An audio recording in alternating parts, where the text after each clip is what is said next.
Hello everyone, welcome to all of you in our YouTube channel Future Doctor Classes।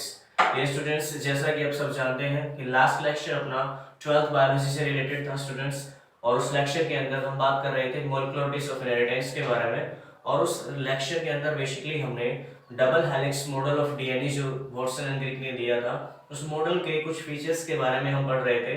तो उन features से related कुछ points हमारे रह गए थे लास्ट लेक्चर के अंदर। तो आज इस लेक्चर में हम उन पॉइंट्स को क्लियर करने वाले हैं।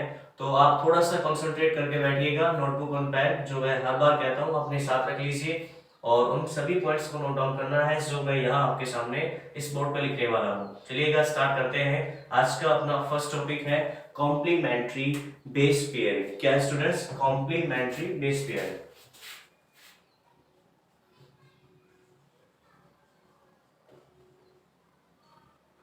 Complementary base pairing.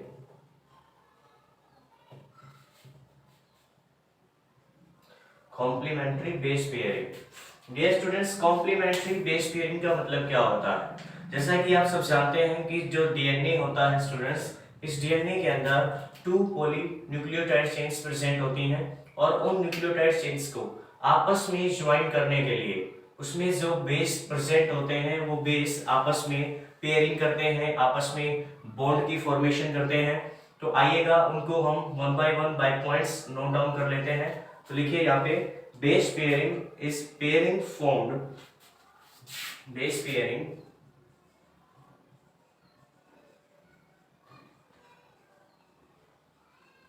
base pairing is the pairing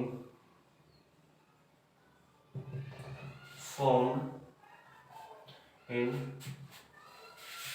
DNA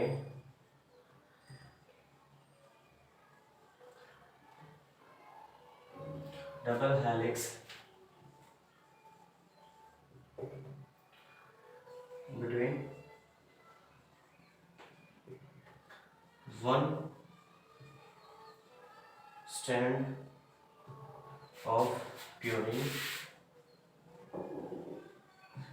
and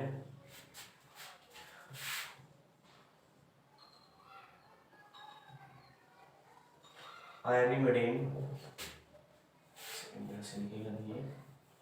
and pyrimidine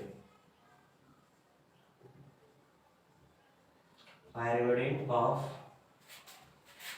another strand।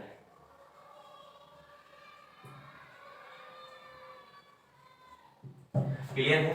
Base pairing का मतलब क्या है? यहाँ से base pairing is a pairing form जो बनता है in DNA double helix.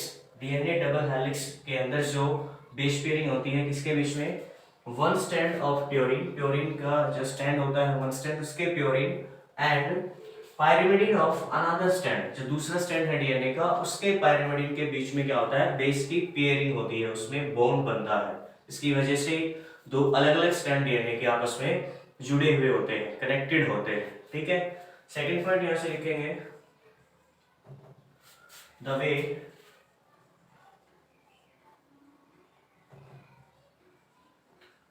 Way by which, क्या लिखेंगे? The way by which base form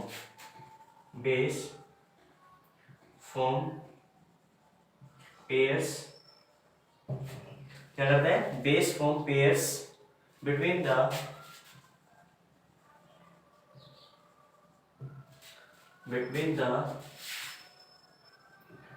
two strand of DNA,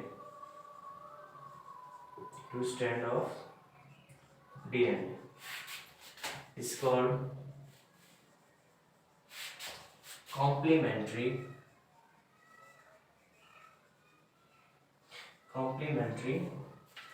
base pairing कहलाता है।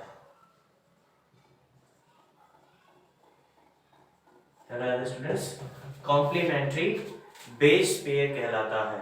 क्लियर है? कॉम्प्लीमेंट्री बेस पेयरिंग कहलाता है। ओके, तो यहां से कॉम्प्लीमेंट्री बेस पेयरिंग के अंदर बेसिकली हमें 2 पॉइंट्स थे जो यहां से नोट डाउन करने थे। फर्स्ट पॉइंट आप यहां पे क्या लिखेंगे? Base pairing is the pairing form in DNA double helix between one strands purine, one strand की जो प्योरीन है उसके साथ, and pyrimidine of another strand, और दूसरे स्ट्रैंड के पाइरिमिडीन के साथ जो बॉन्डिंग होती है, जो पेयरिंग बनता है, उसे हम क्या कहते हैं, बेस पेयरिंग कह रहे हैं। ठीक है, फिर सेकंड पॉइंट यहाँ पे क्या होगा, द वे बाय विच, वो मेथड्स जिनके अंदर बेस क्या करते हैं, फॉर्म पेयर्स बनाते हैं between the two strand of DNA, दो अलग अलग स्ट्रैंड ऑफ डीएनए के बीच में जो बेस पेयरिंग बनाते हैं, उस पेयरिंग फॉर्मेशन को ही हम क्या कह देते हैं, कॉम्प्लीमेंट्री बेस पेयरिंग कहते हैं। तो डियर स्टूडेंट्स, यहां से हमें इस पॉइंट को क्लियर करने के लिए 2 पॉइंट नोट डाउन करने थे। इसके बाद जो अपना नेक्स्ट टॉपिक होगा स्टूडेंट्स, उसमें हम बात करेंगे डीएनए ड्यूप्लेक्स के बारे में। ठीक है, उससे पहले आप इसको नोट डाउन कीजिए, फिर हम नेक्स्ट स्लाइड पे मूव करते हैं। करिएगा।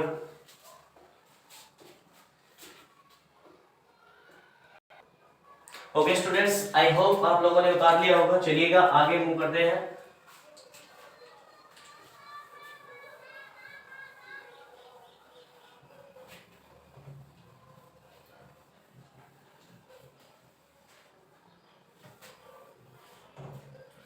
नेक्स्ट पॉइंट कौन सा है स्टूडेंट्स, यहाँ पे डीएनए ड्यूप्लेक्स। क्लियर है, आइएगा देखते हैं।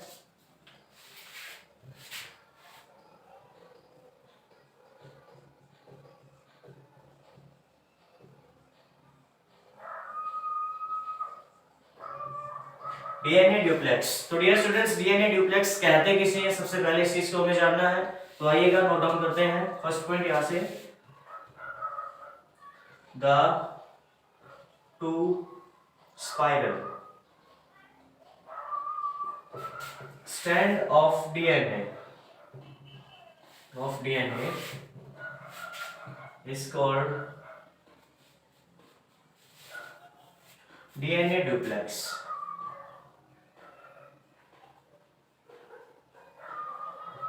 ठीक है, तो स्पाइरल स्ट्रैंड डीएनए के क्या कहलाते हैं, डीएनए ड्यूप्लेक्स कहलाते हैं। क्लियर है, आगे समझ में, डीएनए ड्यूप्लेक्स किसे कहा जाता है, two spiral strand of DNA is called DNA duplex कहते हैं हम इसे। सेकंड पॉइंट हमें यहां से नोट डाउन करना है, the two strand of DNA, the two strand of DNA, the two strand of DNA not coiled on each other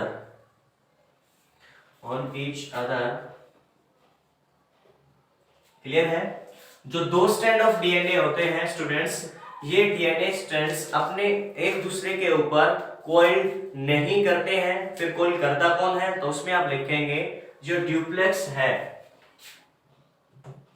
on each other, but duplex of it coiled on each other। Okay, stand एक दूसरे पे overlap नहीं करते, जैसे normally हम diagram बनाते हैं ना ऐसे, तो ये कोई डायग्राम नहीं होता। ये स्टैंड आपस में एक दूसरे पे ओवरलैप नहीं करते, एक दूसरे को कोयल नहीं करेंगे, एक दूसरे के ऊपर नहीं लिपटते। ठीक है, ये एक दूसरे के पैरेलल चलते हैं। क्या होता है, पैरेलल चलते हैं ये ऐसे। ठीक है, तो ऐसे करके ये एक दूसरे पे पैरेलल एक दूसरे के रन करते हैं, एक दूसरे को ओवरलैप नहीं करते हैं। ठीक है, तो ये यहां से ध्यान रखिएगा।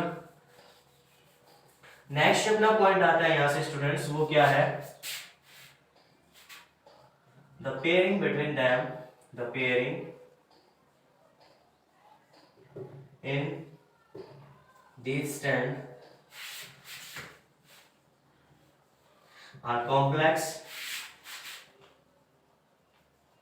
बहुत ही ज्यादा जटिल होता है, कॉम्प्लेक्स होता है। So we can not wind it, so we can not separate them without complete unwinding, without completely unwinding के आप इन दोनों स्ट्रैंड को अलग नहीं कर सकते। ये बहुत ही कॉम्प्लेक्स फॉर्म में अरेंज होता है, जो बॉन्ड होते हैं बहुत स्ट्रॉन्ग होते हैं, तो क्लियर है, यहाँ से डीएनए ड्यूप्लेक्स के रिगार्डिंग हमें ये 3 पॉइंट्स हैं जो नोट डाउन करने हैं। उसमें फर्स्ट पॉइंट क्या है students, the 2 spiral strand of DNA is called DNA duplex कहलाता है। क्लियर है, 2 स्पाइरल स्ट्रैंड डीएनए के क्या कहलाते हैं, डीएनए ड्यूप्लेक्स कहलाते हैं। The two strand of DNA not coiled on each other, ये जो 2 स्टैंड होते हैं डीएनए के, ये एक दूसरे के ऊपर कॉइल नहीं करते हैं। ठीक है, कि एक दूसरे के ऊपर कॉइल नहीं करते हैं, ये एक दूसरे के पैरेलल रन करेंगे। ठीक है, not coiled on each other but duplex of DNA या फिर duplex of it coiled on each other। इनका जो ड्यूप्लेक्स है वो कॉइल करता है, ना कि स्टैंड एक दूसरे को कॉइल करेंगे, एक दूसरे को क्रॉस नहीं करते हैं। ठीक है, तीसरा पॉइंट है the pairing in them in this stand के बीच में जो पेयरिंग होती है, जो बॉन्ड फॉर्मेशन होता है, वो बहुत ज्यादा कॉम्प्लेक्स होता है। और इनको आप अगर सेपरेट करना चाहते हैं तो विदाउट अनवाइंडिंग, कंप्लीटली अनवाइंडिंग के आप इसे अलग नहीं कर सकते। पहले आपको इसको कंप्लीटली अनवाइंड करना पड़ेगा, उसके बाद इसको आप सेपरेट कर सकते हैं। क्लियर है स्टूडेंट्स? तो जल्दी से इसको नोट डाउन कीजिए, फिर आगे बढ़ते हैं नेक्स्ट स्लाइड पर।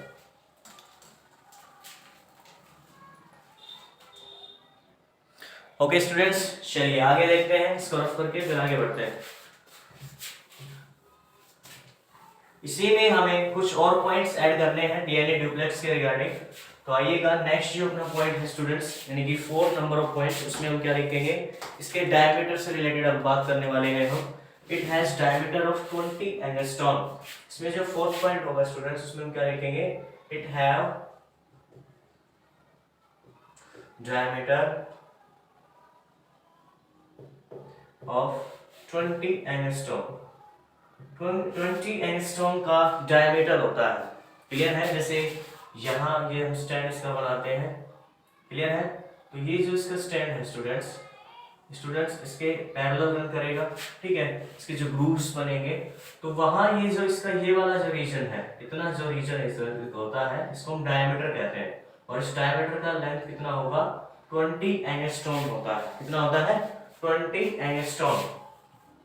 तो ये जो 20 एंगस्ट्रॉम है, हमने लिख लिया कि भाई 20 एंगस्ट्रॉम होता है, लेकिन 20 एंगस्ट्रॉम यानी कि एंगस्ट्रॉम जो यूनिट लिया है, ये एंगस्ट्रॉम यूनिट किसके बराबर, यानी कि अपन बात करें सेंटीमीटर में, तो इसकी लेंथ सेंटीमीटर में कितना होगा, तो 1 जो एंगस्ट्रॉम होता है स्टूडेंट्स, 1 एंगस्ट्रॉम इक्वल होता है 1 into 10⁻⁻8 सेंटीमीटर। तो ये इतना होता है 1 एंगस्ट्रॉम। देख लीजिए, आप आपके सामने लिखा है 1 angstrom is equal to 1 into 10⁻⁻8 centimetre इसका लेंथ होता है। तो ये क्या है, 20 एंगस्ट्रॉम डायमीटर है, किसका, डीएनए के स्ट्रैंड का डायमीटर होता है। क्लियर है, आगे समझ में चलिएगा। नेक्स्ट पॉइंट यहाँ से नोट डाउन करते हैं, 1 turn off spiral DNA. Clear है, 1 turn off spiral has distance of 34 angstrom. Clear है, यहां से सेकंड पॉइंट लेके sorry 5th, 1 turn off spiral have distance 34 angstrom. 34 angstrom होता है, यानी कि ये जो एरिया है, यानी कि इतना जो एरिया हो गया इसका, ये एरिया क्या कहलाता है, 1 स्पाइरल कहलाता है। और इस 1 स्पाइरल की जो लेंथ होगी वो कितनी होगी, 34 एंगस्ट्रॉम होता है। क्लियर है, यानी कि ऐसे ये जो स्टैंड होगा इसका ऐसे होता है, तो ये यहां से यहां तक का जो एरिया है, इसको क्या बोलते हैं, 1 स्पाइरल टर्न। और इसकी लेंथ कितनी होगी, 34 एंगस्ट्रॉम। कितना, 34 एंगस्ट्रॉम होगा। तो ये ध्यान में रखना है आपको, 34 angstrom. 1 turn off spiral have distance 34 angstrom. Clear है, एक स्पाइरल टर्न के अंदर, इन 1 spiral turn contain 10 nucleotide, 10 number of nucleotide।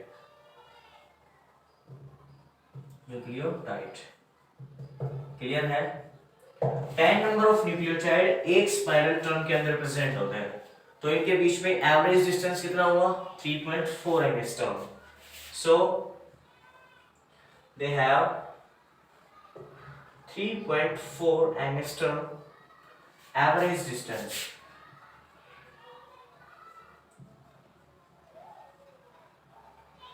Okay है, तो ये जो 10 न्यूक्लियोटाइड्स एक वन स्पाइरल टर्न के अंदर प्रेजेंट है, इनके बीच में जो एवरेज डिस्टेंस होता है कितना है 3.4 एंगस्ट्रॉम का होता है। क्लियर है। डीएनए के अंदर टू टाइप्स ऑफ ग्रूव्स पाए जाते हैं, अल्टरनेट ग्रूव्स। ठीक है, it have two types of alternative grooves. Clear है। अल्टरनेटिव ग्रूव्स होते हैं दो तरह के, एक होता है मेजर और एक होता है माइनर। क्लियर है। मेजर की जो लेंथ होती है स्टूडेंट्स वो कितना होता है 22 एंगस्ट्रॉम का होता है, और माइनर होता है 12 एंगस्ट्रॉम का। क्लियर है। ग्रूव्स क्या होता है, जैसे ये ऐसे टर्न ले रहा है, ठीक है, तो ये टर्न जो होते हैं टू टाइप्स के होते हैं, एक छोटा होता है यानी कि माइनर होता है, और एक होता है बड़ा यानी कि स्पाइरल जो ग्रूव्स हैं ये एक मेजर और एक माइनर दो तरह का होता है। तो यहाँ से मान लो डीएनए स्ट्रैंड को कॉइल करना पड़ा, तो यहाँ जो फर्स्ट वाला ये थोड़ा छोटा होता है माइनर होता है, ये जो होगा ये थोड़ा लार्ज होता है यानी कि मेजर, ये मेजर होता है ये माइनर होता है। ठीक है, तो ये दो टाइप्स के जो ग्रूव्स हैं इनकी लेंथ आपके सामने लिखा है 22 एंगस्ट्रॉम होता है मेजर ग्रूव्स का, और स्मॉल ग्रूव्स जो माइनर ग्रूव्स होता है इसकी होती है 12 एंगस्ट्रॉम इसकी लेंथ होता है। क्लियर है स्टूडेंट्स। आई होप यहाँ से ये आपको क्लियर हो गया होगा। इसको नोट डाउन करिए, फिर हम आगे मूव करते हैं डिफरेंट टाइप ऑफ बॉन्ड्स के ऊपर, जो बॉन्ड्स फॉर्मेशन होती है प्यूरिन और पाइरिमिडिन के बीच में। करिएगा जल्दी से, फिर देखते हैं।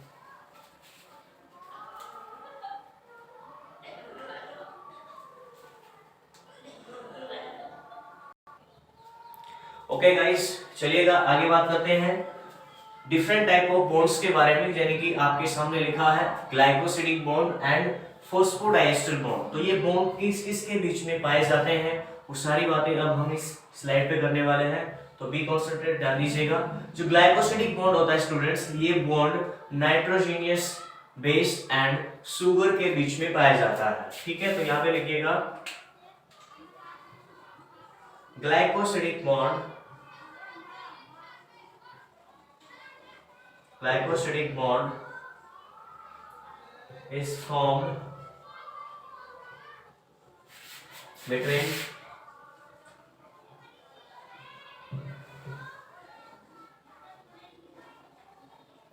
nitrogen base and deoxyribose sugar। Clear है। ये जो ग्लाइकोसिडिक बॉन्ड होता है ये किसके बीच में बनता है, नाइट्रोजीनियस बेस एंड डिऑक्सीराइबोस शुगर के बीच में, उनको जो आपस में ज्वाइन करके रखता है उस बॉन्ड को हम क्या कहते हैं, ग्लाइकोसिडिक बॉन्ड कहते हैं। नेक्स्ट आता है अपना फॉस्फोडाइएस्टर बॉन्ड, तो इसमें आप क्या लिखेंगे, phosphodiester bond, diester bond, it is formed between two किसके बीच में पाया जाता है बताइएगा, between two, yes, very good, between two sugar, between two deoxyribose sugar. दो एडजेसेंट जो डिऑक्सीराइबोस शुगर होते हैं उनके बीच में पाया जाता है, उनके बीच में बनता है। ठीक है, या फिर आप कह सकते हैं दो शुगर मॉलिक्यूल्स के बीच में जो बॉन्ड बनता है, जो उनको जोड़ के रखता है, उस बॉन्ड को हम क्या कहते हैं, फॉस्फोडाइएस्टर बॉन्ड कहते हैं। क्लियर है। फिफ्थ एंड सिक्स्थ एंड के साथ ये आपस में कंबाइन करते हैं सिक्स्थ पोजीशन पे। क्लियर है। पोजीशन पे जहां फॉस्फेट ग्रुप फ्री होता है वहां ये बॉन्ड फॉर्मेशन होता है। क्लियर है? Phosphodiester bond. क्लियर है? थर्ड जो मैंने यहाँ हेडिंग में नहीं लिखा था यहाँ लिख देता हूँ, हाइड्रोजन बॉन्ड, लेकिन उसको हम नेक्स्ट स्लाइड पे डिस्कस करेंगे। अभी के लिए ये है, सिर्फ इतना ही नोट डाउन करो, फिर आगे मूव करते हैं। क्लियर है? थोड़ी जगह कम पड़ेगी इसलिए आप इसको जल्दी से नोट डाउन कर लीजिए, फिर इसको रफ करता हूँ। चलिए, आई होप कर लिया होगा आपने।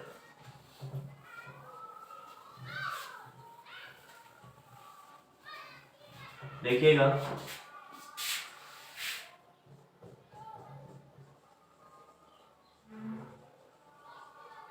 Hydrogen bond. डियर स्टूडेंट्स, जो हाइड्रोजन बॉन्ड होता है ये बनता है between two stand of DNA. DNA के दो स्टैंड के बीच में बनता है, जो बेस प्रेजेंट होते हैं उन बेस को आपस में जोड़ने का काम करता है। क्लियर है? तो इसमें लिखिएगा the two strands of DNA, the two strand of DNA, the two strand of DNA are joined by hydrogen bond, by hydrogen bond। दो स्ट्रैंड ऑफ डीएनए के जो होते हैं वो एक दूसरे से हाइड्रोजन बॉन्ड की वजह से ही ज्वाइन होते हैं, एक दूसरे से जुड़े हुए होते हैं। क्लियर है? यहां two hydrogen bonds are formed between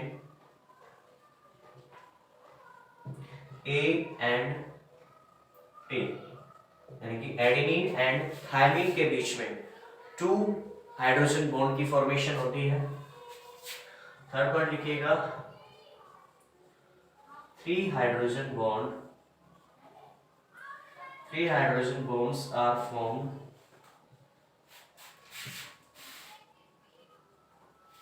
between Z and C। Guanine and cytosine के बीच में ट्रिपल हाइड्रोजन बॉन्ड पाया जाता है। देखिएगा, एक पॉइंट और ऐड करते हैं यहां से, the bond between Z and C is more stronger than